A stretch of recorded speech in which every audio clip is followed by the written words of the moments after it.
এই আলী রাদিয়াল্লাহু তাআলা আনহু স্ত্রীকে রাখা হবে। কবর তুমি কি জানো তোমার মাঝে আজকে কাকে রাখা হবে?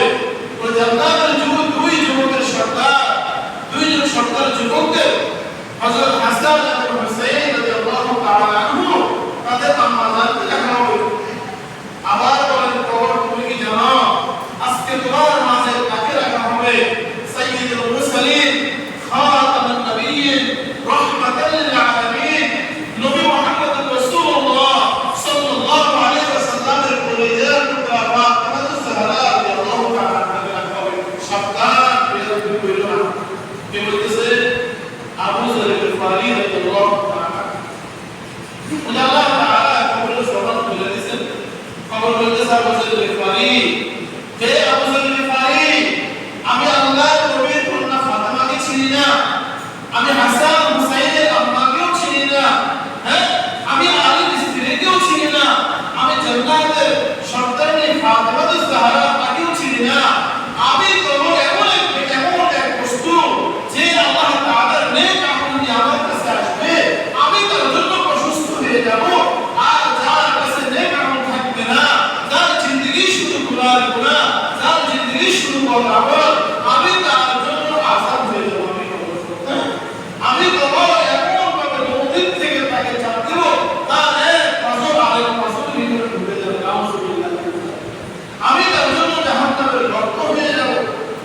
আলছি বান্দা নেক আমল নিয়ে আসবে, চাই সে ধনী হোক গরীব হোক, নবী হোক রাসূল হোক, আউলিয়া হোক, সাধারণ রিশকাওয়ালা হোক, তার ভিতরে যদি নেক আমল থাকে আমি কবরে তার জন্য জান্নাতের বাগান করে দেব। সুবহানাল্লাহ।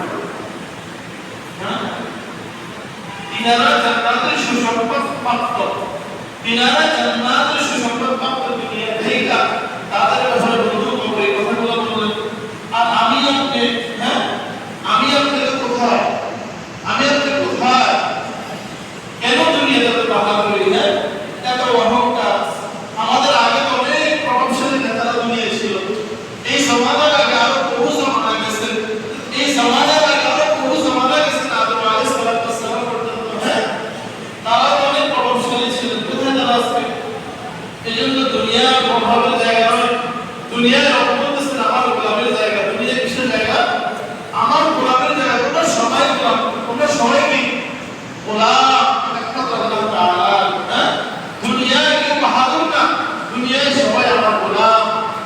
এজন্য বান্দা আমার গোলামের জন্য প্রার্থনা গোলামি করো। এজন্য প্রিয় হাজিরিন, নিজের নেক আমল যদি দুনিয়া থেকে নিয়ে যেতে পারি তো এটাই হলো আমাদের সফলতা, এটাই হলো আমাদের অহংকার, এটাই হলো আমাদের বাদশাহী, এটাই হলো আমাদের দাপট, এটাই হলো আমাদের ক্ষমতা। আর দুনিয়া থেকে যদি ঈমান এবং আমল নিয়ে না যেতে পারি তো এটাই হলো আমাদের বেইজ্জতি, এটাই হলো আমাদের একেবারে নাফরমানি, এটাই হলো আমাদের মতো একেবারে, হ্যাঁ এটাই হলো আমাদের মতো নির্লজ্জ বেহায়া। ওই দিন কিয়ামতের ময়দানে আর কেউ থাকবে না, তার জিন্দেগিতে সে নেক আমল নিয়ে যেতে পারবে না। আল্লাহ তাআলা আমাদেরকে বুঝার তৌফিক দান করুন। আমিন। আল্লাহ তাআলা